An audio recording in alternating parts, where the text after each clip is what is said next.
So, hello everyone, welcome to 5 tips for performant microservices on Quarkus. As Roy has already mentioned, I'm Anna. I'm happy to be here today with you at JSpring in this virtual environment. I'm a Java champion and architect in my day-to-day job, and I have started as a Java developer. I'm still a Java at core, but I also like to tackle the mysteries of working with Kubernetes, Docker, and all the other good stuff when it comes to microservices architecture. I also like to share some of my experiences and experiments at conferences, but also in different meetups. And together with Victor Renta, we are running the Bucharest Software Craftsmanship Community. Victor is also going to talk today at the conference as I looked through the schedule.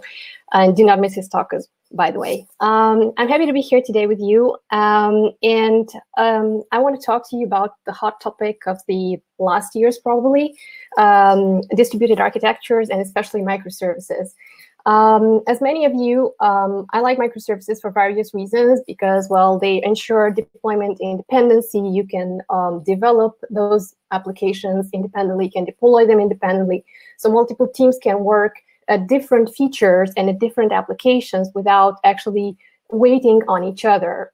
Another good thing about them is the fact that you have fault isolation. So in case one of them is failing, and then the failure is not going to affect your entire application. And this thing is very important for users, not to have certain features crippling their entire experience when they're using a platform. Secondly, if you're using microservices, most probably you're using microservices together with Docker or together with Kubernetes. And you've heard many times about zero downtime. So if you're using this kind of architectural pattern, you can achieve zero downtime together with the orchestration. That's possible. So no more outages or windows when your application is not available. And last but not least, probably you've noticed when you were using other architectural patterns that certain endpoints of your applications receive a higher workload than the other ones, and you would have wished to give them a little bit more power to those so that they can, accommodate the usage as needed. So microservices also came with the granular scaling, so you can scale your microservices per the need of those workloads. Not necessarily scale them like all of them having the same amounts of pods to serve certain amount of work, but some of them having many more pods to serve a certain type of workload, others less, depending on the pressure that exists on the system. And those being said, when you are working and you're trying to make microservice architecture, like many of you, you're on the quest to find a framework. So that's a quest that many of us are doing probably whenever we are starting new projects and whenever we are trying to build a better microservice architecture. But myself as a Java developer, on the quest to find a framework, I'm looking most of the time on a framework that's Java-based, that should be usable in containers, that has unified configuration, and has many integration capabilities. I think that at least these 4 things, you are looking into a framework when somebody's asking you like, hey, you like to build microservices? Yeah, with what are you going to build them? As a Java developer, these are probably the 4 most important things that you will be looking into. Now, furthermore, there are a variety of frameworks to build microservices, of course, Java-based as well. But Quercus, especially, exists there and is really good for us as developers, as is a Kubernetes native stack that is designed to work with Hotspot OpenJDK and with GraalVM. And it's giving you a lot of good features in addition or maybe differently from other frameworks that you've used before.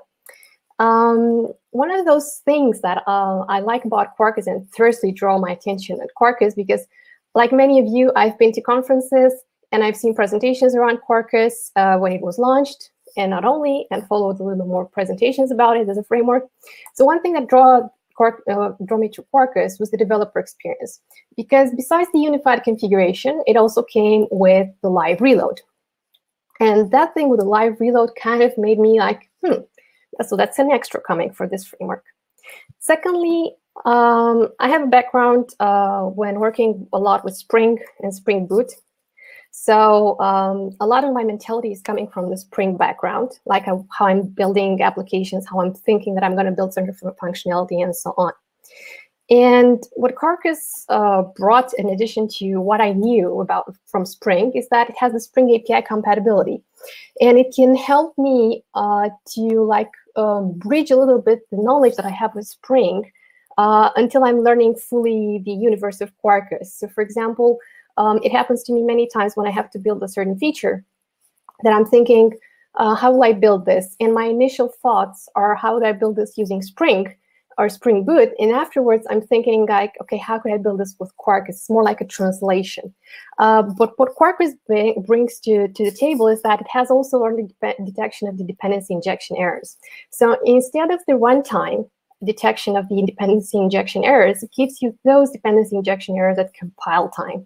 And that's quite a cool feature. So you could combine the best of the two worlds with one framework. Secondly, well, I like about Quarkus, it comes with Panache. So in terms of working with Hibernate, Panache makes your life easier. Of course, probably some of you are going to say Spring Data does the same. Sure, I agree with you. But Panache is giving you another option of working with Hibernate or JPA. And last but not least, has a lot of integration capabilities, like a lot of caching extensions. You can have extensions for using Quercus and exposing the Graphql API. You can also have some extensions that can help you to create service-to-service communication with gRPC. And if you're like using Liquibase for evolving your database or your data model without actually dropping and creating your database all the time, well, it has an extension for Liquibase as well, and many more others.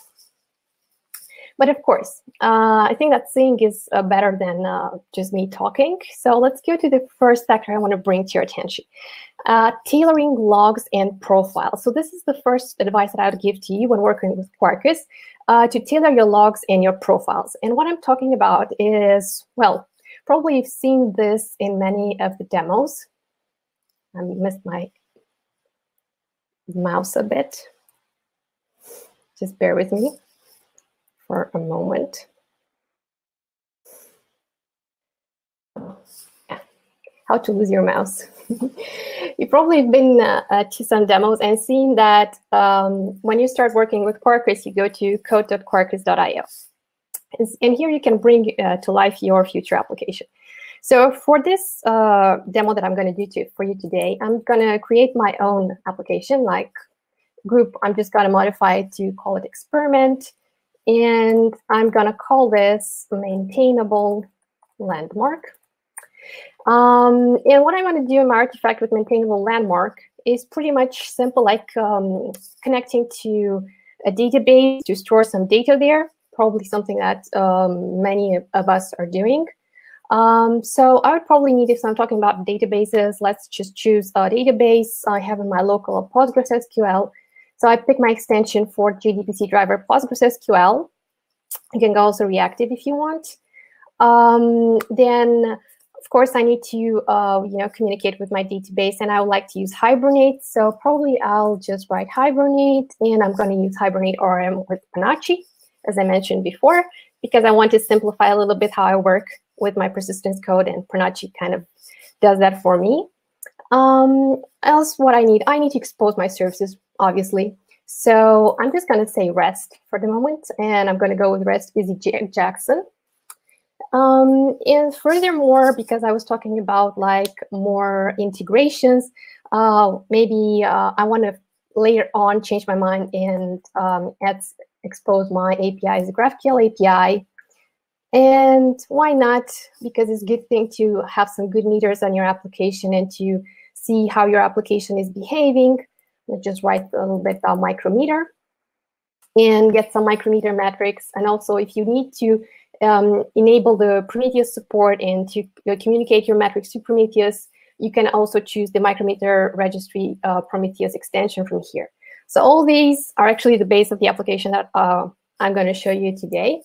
You can generate your app, download it, and have it on your local. It's going to give you some boilerplate code if you click yes. But my app has already been to a certain stage because I didn't want to go like hello world, and I want to go a little bit more complex for today. So let's assume that I already built something for my maintainable landmark. So I already created for my maintainable landmark, I created my endpoint, the location resource here, which is a REST API. So I can, query this endpoint via REST at the moment. I have created a location repository that implements the Panache repository. So I'm already having some manipulations over the data here, which is pretty cool as well.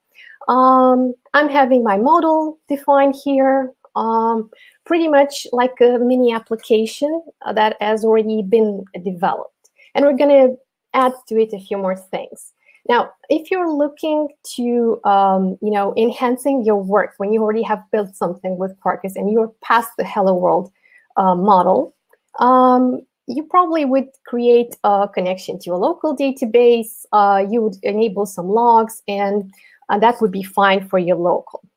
Now, my first advice was about tailoring your logs and your profiles. So what I'm trying to say here is that when you're working with Quarkus, you can have logs at global level, so you can establish a global level of logs.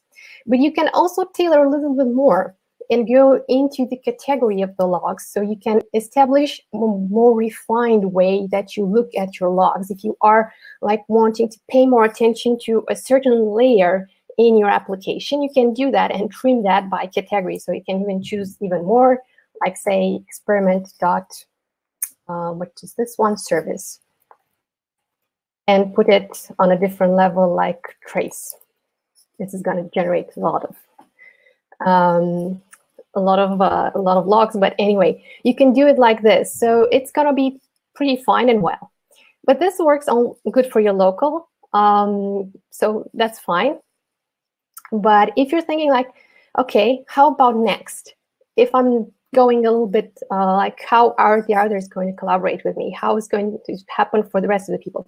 Well, it's a good thing that you can define profiles with Quarkus. So the first advice, just have this one, make it a copy paste and make it available only for dev. So this is going to be like yours in your local. You do not mind if you commit this, because probably others will mind to do the same setup when it comes to making their own dev working. But looking next, what you can do with your Sql Load Script. So for example, if you are working with a database, maybe you want to initialize something with your database in the beginning, you can also personalize this one and make it like this. So you can have a personalized Sql Load Script per your profile. And there's a reason why I wanted to introduce this, because like any good application, any good microservices built application, you probably would do some unit tests and some more tests around it, right? So when you're doing tests and when you want to do some integration tests and do not worry about how things are going to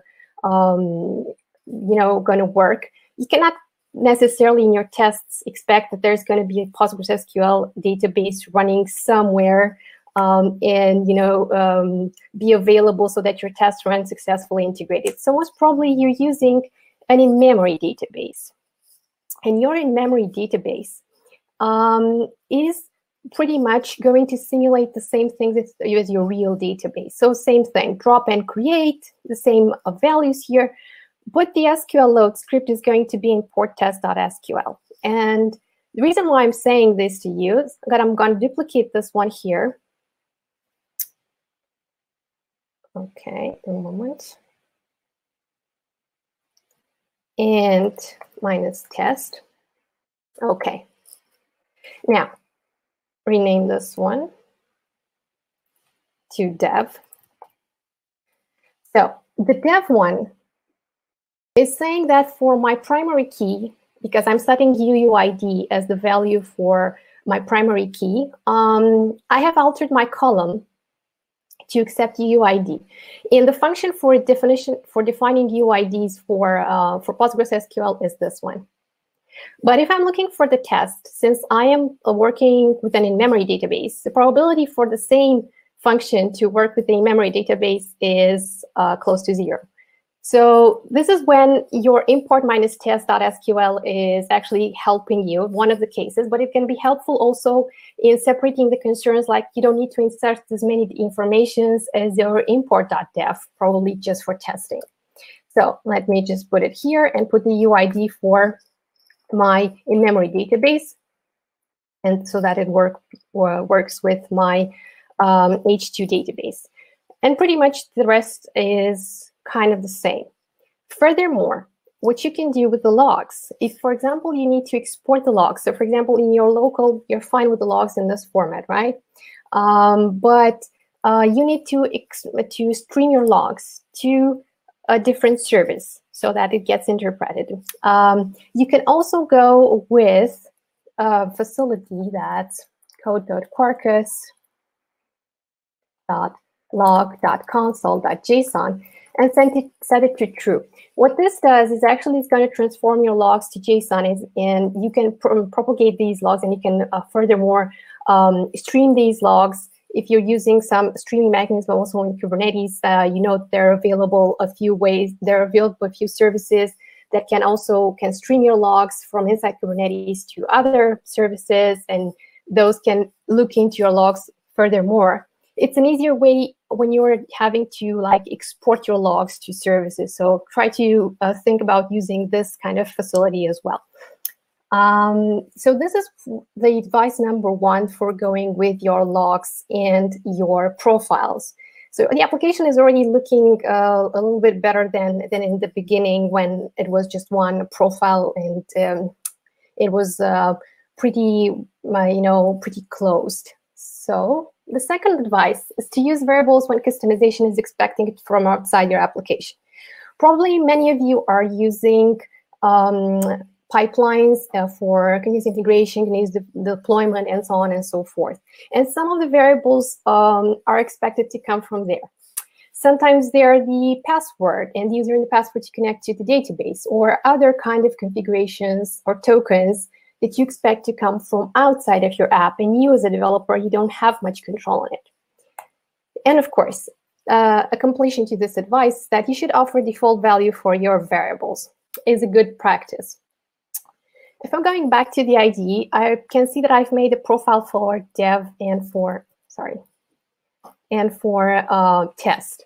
So I need to make it also for production, like the real life. How is going to be the real life for me? Because in dev it works, in test maybe it works for me, but I want to see how is my real life behaving. So I'm just copy pasted everything and replace with the profile of prod.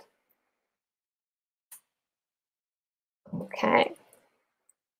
Now, drop and create in real life most probably is not going to happen. So the correct one here is going to be none, because you don't want to drop and create every time your data model, unless probably you can destroy everything and recreate everything to no expense. This one becomes import.prod.sql. The Quercus log level and the log category, you can keep them the same or change. Sometimes in production, you should be really paying attention how your logs are being defined. So for example, this one, log SQL on true, you should probably put it on false, because you can see here that some informations are inserted and the SQL is being logged. Even with the logs, you can expose very sensitive information. And it's better to either protect that information or not have it at all. So just as a thought here. So protect even more. But this is production. So most probably, you will not know the username and the password. So this is where I'm telling with the variables. So replace this one with Postgres user. Okay. And this one with Postgres password. And probably it's not going to be localhost, it's going to be somewhere, you don't know where that is coming from. But the service can be the URL to the service and everything can be parameterized and obtained from a pipeline, for example. So it's going to be like Postgres URL or something like this. And as I said, it's a good practice to give some default values. Now, you can keep Postgres here as the default value. Most probably is not going to be this one, and it's going to be a little bit more complex. And you can put here localhost, just to guard yourself like for failure. But anyway, it would be better if the real value is being injected. Now, when it comes to the logs, one way to manipulate the logs, okay, is to like give a value here.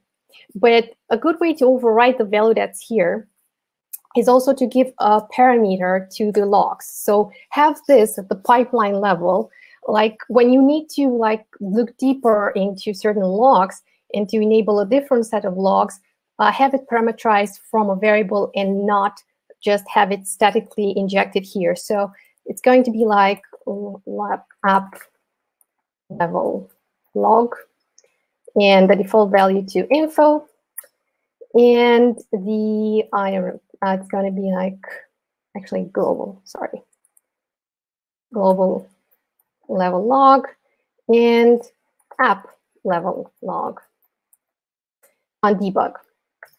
So this way you're starting with a level, with a certain level, the default level, but you can inject a deeper one if, like, for example, there's an emergency and you need to look further. If I go even with trace or finest, or even refine even more to a certain place in your app. So this kind of gives you the leverage to control your app from the outside and not just put some values there. And just to make this all compliant, let me copy the import.prod. So that is like mapping 1-to-1. So let me paste this. Prod. Cool. This is for the variables. Now, their advice is like, okay, you use micrometers when you are wanting to measure and you are externalizing your measurements and your metrics about your application to Prometheus, then you add some charts in Grafana, and it's all looking really nice. But you can also use micrometer in tests in order to measure the endpoint performance. So what I mean by that is that sometimes you will discover that it's better, like, I don't know, to have some caching to your logs. And I lost my mouse again. Just give me a moment. Come on. Okay, so you like to be a little bit more efficient when it comes to your app. So like not all the time go to the database to get that information from the database, and maybe it would be better if you were like caching that. So you can cache the results from your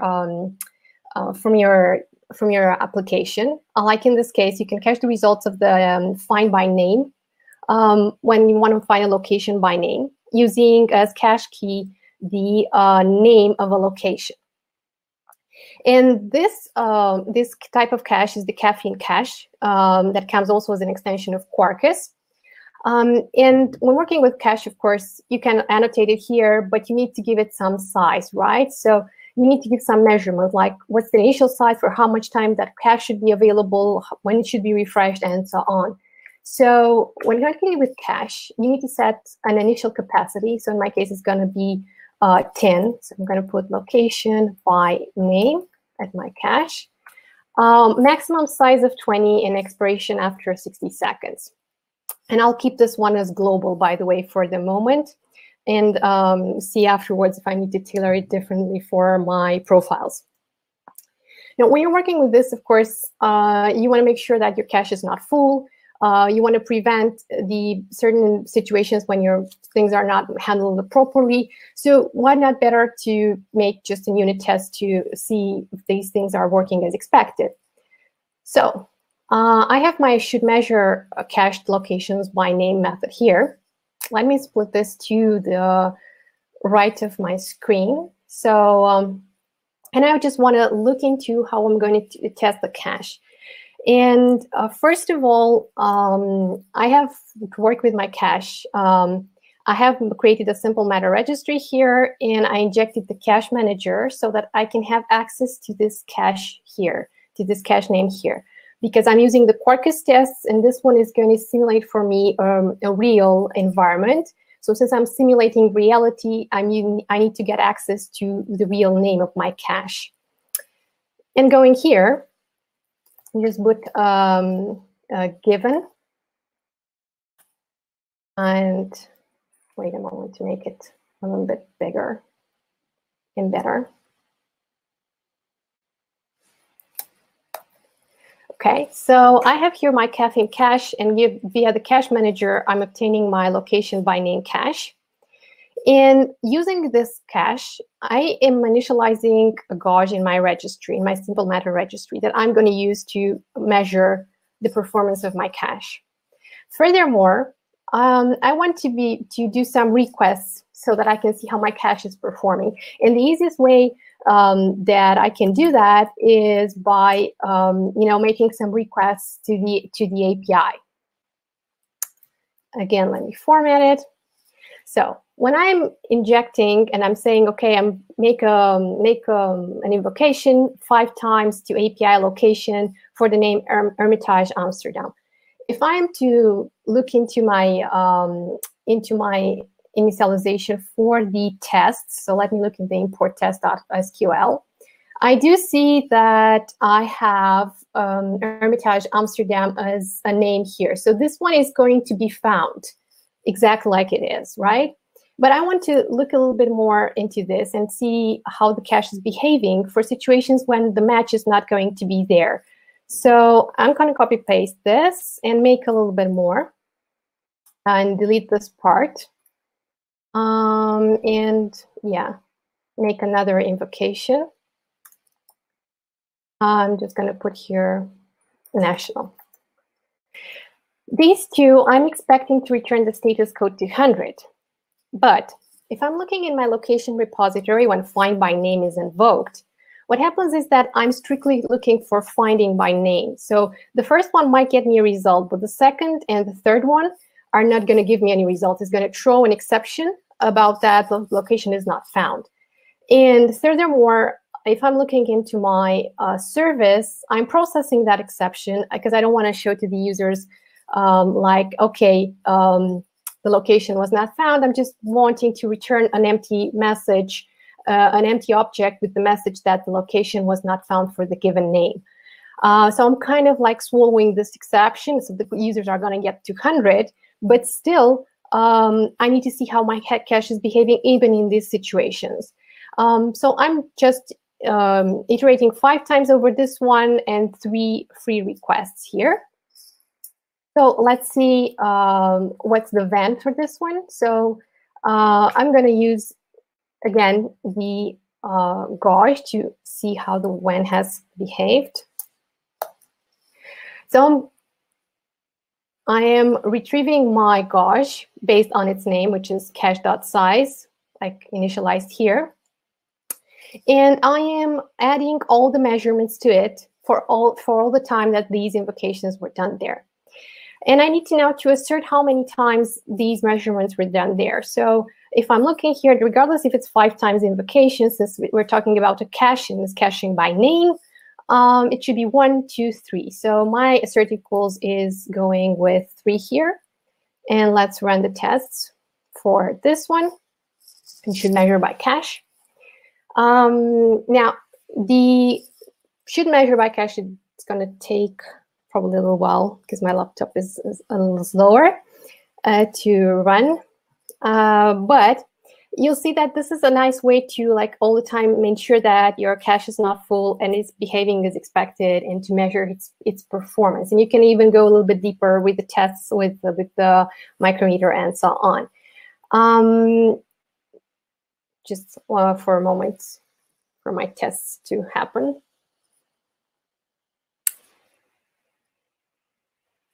Okay. Ta-da-dum. A little bit nervous about it.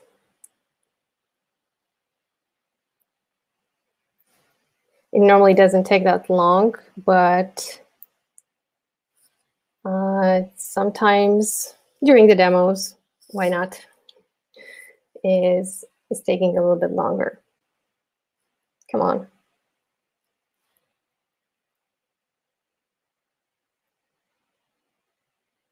Yay. Okay, so my tests are passing, and you can see here that the initialization and the things that we're working with the details from the import.test.sql. So that's the third tip that I want to give to you. Fourth tip is to use your upgrades by using commands to add extensions to Maven and Gradle. What I'm talking here is like, well, let's give you an example. So I'm going back to the browser. Well, like any good developer, probably some of you are thinking, okay, how about like seeing some information about your REST endpoints, Anna, because you didn't show us that. So let me write Swagger and find my arrow from the mouse again. Come on. I don't know why it's disappearing to me. Okay. Come on. Huh? What? Come on, arrow. Why can't I see it? Come on. Demo gods, please work for me, because I don't. Good, error found. Sorry. Okay. And going back here and copy the command and add it to Maven. So what I'm going to do, and the best advice I can give you to when you want to upgrade something and when you need to add a new dependency to your Quercus app, is either to copy the command and use it with Maven or with Gradle, or you just copy the extension and just added it to the permanent XML. But my favorite one is like going to the terminal and just copy pasting the command here and just wait for the magic to happen in order to add my new extension. So what I just added here is the small array Open API extension, so that I can have Swagger or Open API annotating my my endpoints and describing a little bit more my endpoints. So if I'm going to the new tab and localhost, maybe 80/q.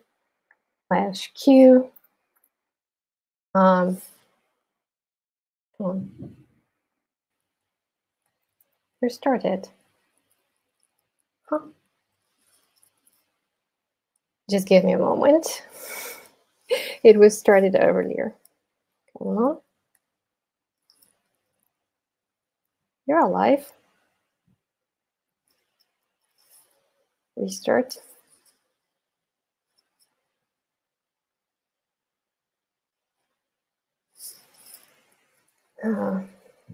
Just wait for a moment for my endpoint to restart.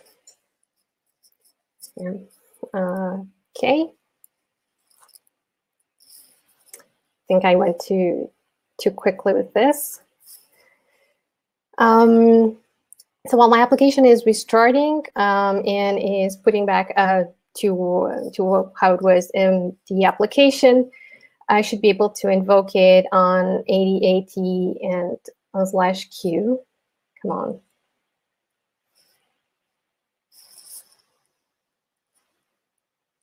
Work for me, please.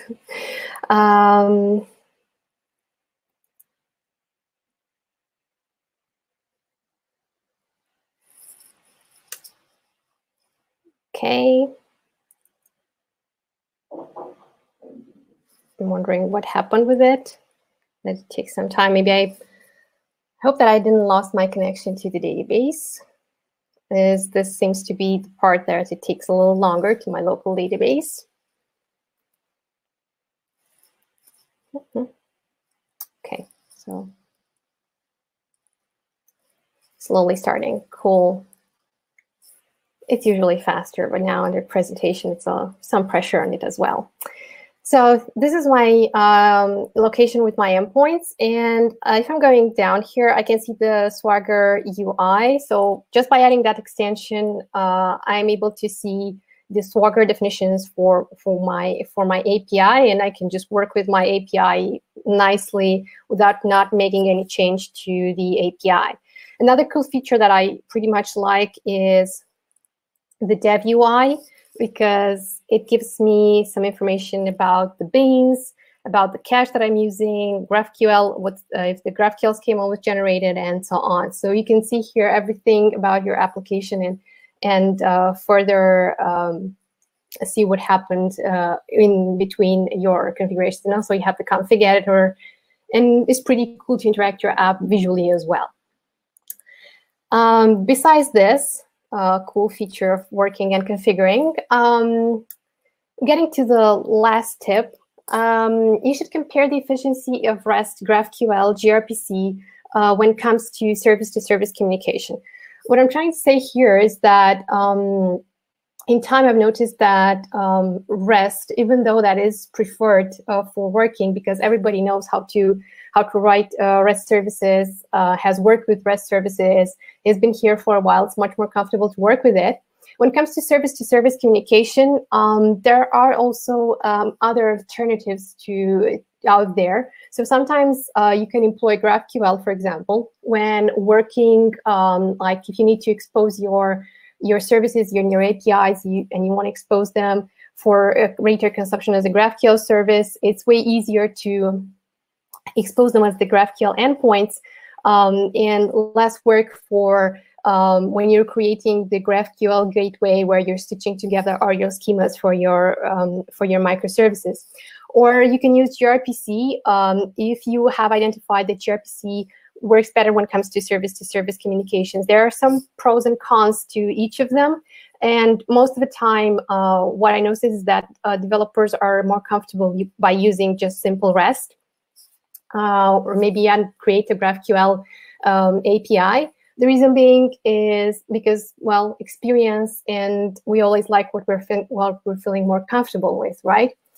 So if you want to evolve, like in my case, my application, if I want to evolve it to a GraphQL resource, what I can do is, please come again. Mouse. Yeah. What I can do is I can simply annotate this one with a GraphQL API and become the GraphQL API. Now, as you know, in GraphQL, you don't need necessarily the paths anymore because GraphQL doesn't care about paths. But if you want to keep the tests that you've made for a REST endpoint, you can keep the path here. It's not a problem.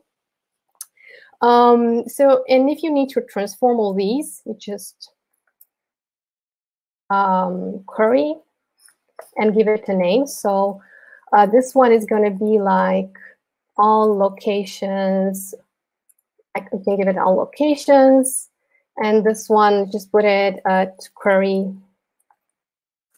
and give it as all locations by address. And it's simple as this to make your own GraphQL API. And if you're wondering, like, okay, and this is a GraphQL API, but how I'm going to work with the schema and everything? So what you can do, you can add the GraphQL plugin. So just to give you an idea. So the GraphQL plugin, the Smallride GraphQL Maven plugin, can generate the schema for you.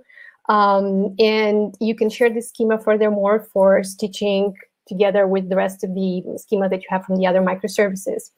For interacting with GraphQL, just let me go here.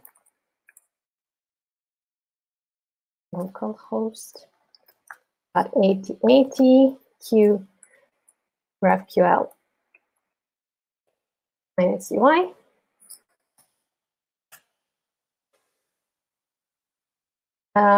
So this is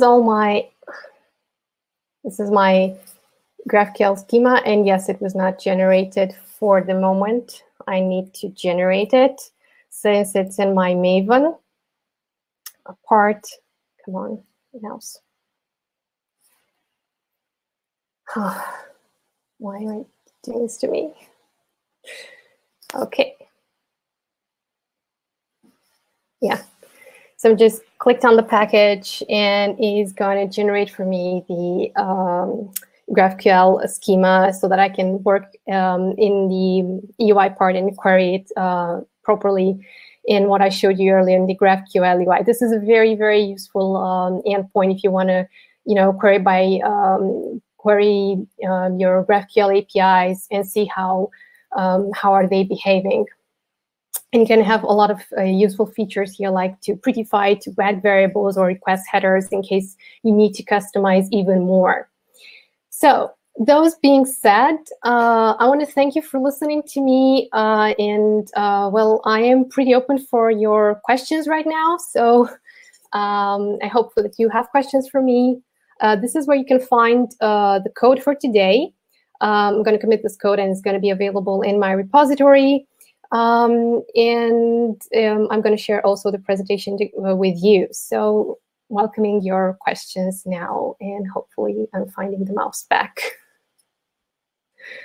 Well done. Well done. There are a couple of questions in the comments. Sure. So the first one is regarding Spring Data. How does it differ from Panache and Spring Data? Because it looks pretty similar.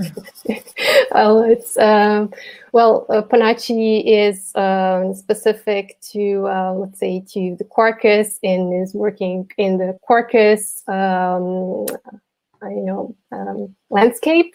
Mm-hmm. Well, Spring Data is with Spring, but for example, if you are coming from Spring world, and I've been used with Spring Data as well, and until I've actually looked into like making comparison between what I knew and finding what is there in Quarkus, I was thinking like, oh, it doesn't have Spring Data. I'll still go with the repositories. But then I found out that, well, there are Panache repositories. So yeah, it's pretty much, it's very similar. So the frameworks have similar capabilities, but as you've seen, the names differ a bit. And for example, the